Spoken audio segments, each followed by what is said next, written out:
How you guys doing? It's Captain Spencer, and today we're going to be talking about something that's going to help you get on active fish when you're out there fishing, and that's following the 10-minute rule. What I mean by the 10-minute rule is when I go to the lake and when I start fishing, every 10 minutes or so, if I'm not getting bit, I'm either going to be changing my location or I'm going to be changing the bait that I'm using on the lake. Oftentimes, the worst thing you can do is get stuck doing one thing when you get out there on the lake. For a given lake, you might have about 10 or so baits that you really have a lot of confidence in. And when you develop those baits that you're confident in, you know that when you go to certain spots, that those fish are either going to hit or they're not. And you go through that rotation of baits, and if you're not getting bit right away in 10 minutes, you know that it's time to leave.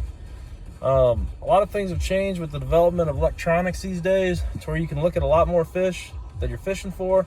You know, they got live scope. Everything's getting a lot better to where you can actually see the fish that you're fishing for.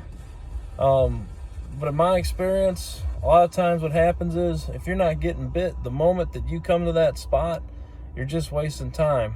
And you know, you can go through a bunch of different lures, but one of the hardest things to do is make fish bite that don't want to bite. During the course of the day, things change hour to hour. One of the biggest things that you can start to think about if you want to take your fishing game to the next level is be thinking about the difference in, you know, the angle of the sun when you're out there fishing. Fish often use like the shade, and depending on, you know, whether you're fishing in the morning or the evening, different places have different shade lines. The wind might be blowing different day to day. All these factors, along with everything else that's going out there in nature, if you just sit back and observe it, you start to get more in tune with, you know, the natural patterns of the fish. But every 10 minutes or so, all these things are changing. So in order to maximize your day, in order to make the most of it and keep up with the fish you're doing, I like to follow that 10-minute rule. So hopefully next time, you know, guys, be thinking when you're out there on the water, that 10-minute rule, I think you're going to catch more fish.